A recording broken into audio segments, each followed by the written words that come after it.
Israel ने दुश्मन Hamas से 7 अक्टूबर से जारी जंग का बड़ा बदला ले लिया है। इजराइल ने हमास चीफ इस्माइल हानिया की हत्या कर दी है। इजराइल ने ईरान में घुसकर इस्माइल हानिया को मारा है।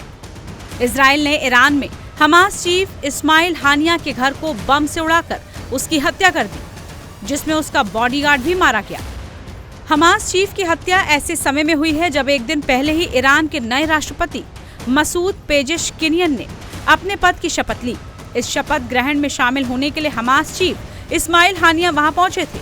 शपथ ग्रहण समारोह की अगली सुबह ही इजराइल ने हमास चीफ को ईरान में ढेर कर दिया। ईरानी रेवोल्यूशनरी गार्ड्स ने बताया कि इस्माइल हानिया और एक गार्ड की हत्या उसके तेहरान स्थित आवास में की गई है। इस हत्या के बाद हिजबुल्लाह से जुड़े एक समाचार ने दावा किया है कि इस्माइल हानिया की हत्या इजराइल ने करवाई है। ऐसा भी दावा किया जा रहा है कि इस हत्या में इजराइल की खुफिया एजेंसी मोसाद का हाथ है।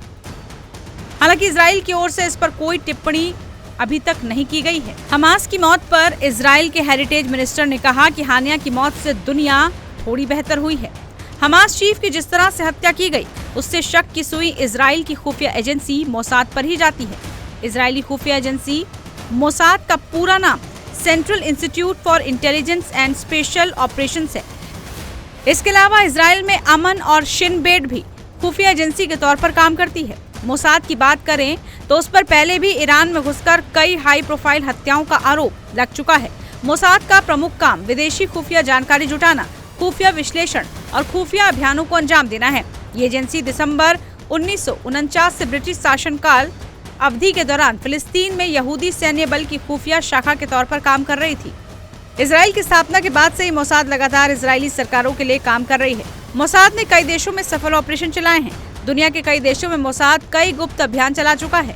ऐसे में एक बार फिर से इस्माइल हानिया की हत्या में मोसाद का ही हाथ होने का आरोप लगाया जा रहा है। बता दें कि इस्माइल हानिया की मौत के बाद हमास की ओर से इस हत्या के पीछे इजराइल का हाथ होने का आरोप है।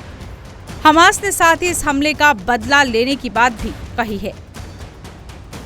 टाइम्स नाउ भारत डिजिटल की रिपोर्ट।